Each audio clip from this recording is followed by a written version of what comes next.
We're still wrangling this Wednesday with Liz and Justin. We've got to somehow squeeze all of this in. So we want to go to this transgender issue. It's raised its head again in London, the London Marathon, and Glenique Frank is a biological male running as a woman in the 50 to 54 age group, and they won. Have a look. Girl power! So having done them in different places, how does this compare? London is the best. Without a shadow of a doubt. I know, so to my beautiful son, who's having a baby, so I'm going to get Granny G. Oh, my God. Now, Liz, the organisers have got to work out what is a male and what is a female, otherwise it's unfair. But to take the win and then claim girl power, give me a break. Complete mockery of women, but you're quite right in saying the onus is on the organisers. This is patently unfair. He can do whatever he wants. You do you, mate. They are the ones that allowed him into this competition, and I want to know what they would say to all the women who now lost out, who would have been first, who would have been second, who would have been third. What do you say to these people that you've completely and utterly ripped off? So unfair, isn't it, Justin? Presumably a woman came second and she's been disempowered. It's not girl power, it's disempowering women.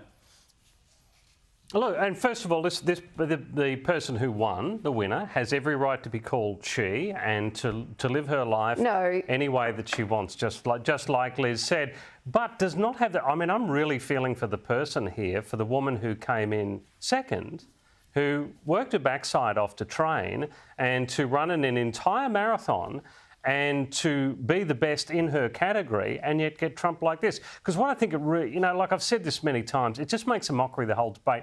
Because if London's going to do this as a marathon, then just remove genders altogether, just have it open, age open, gender open, let everybody run. First is first and last is last, and just do it like that. Otherwise, there's no point to it. Exactly. If you're going to have male and female sport, you've got to find a way.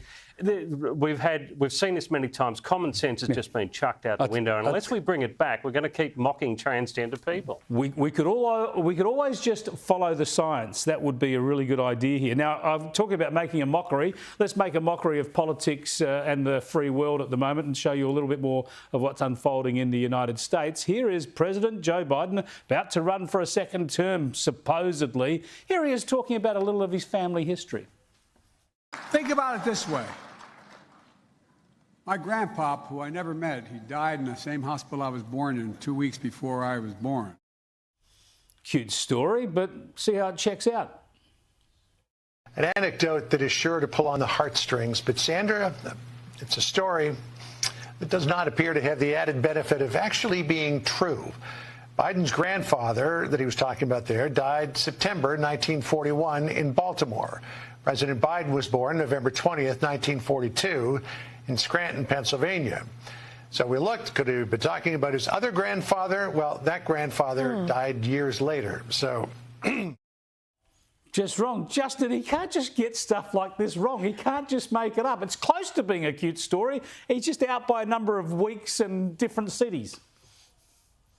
Look, I've got to tell you, I'm not having a go at you here, Chris. I'm not having a go at anyone. And I have been one of the first to make jokes about Joe Biden. I've got to tell you, I can't make jokes about him anymore because I think it's serious. I think he's got a serious medical condition.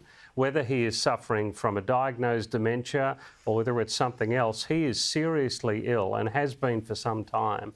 And I think it has gotten well beyond a joke. It's a very serious matter. I mean, to me, for me to do it, it feels like I'm picking on my, grandmother or something. This is why we raise it. This is why we raise it. We don't raise it just for a laugh. Sometimes it's funny, but the whole point is he's the leader of the free world and ridiculously is claiming that he'll run for another 4 years. It seems absurd. I still can't see it actually happening.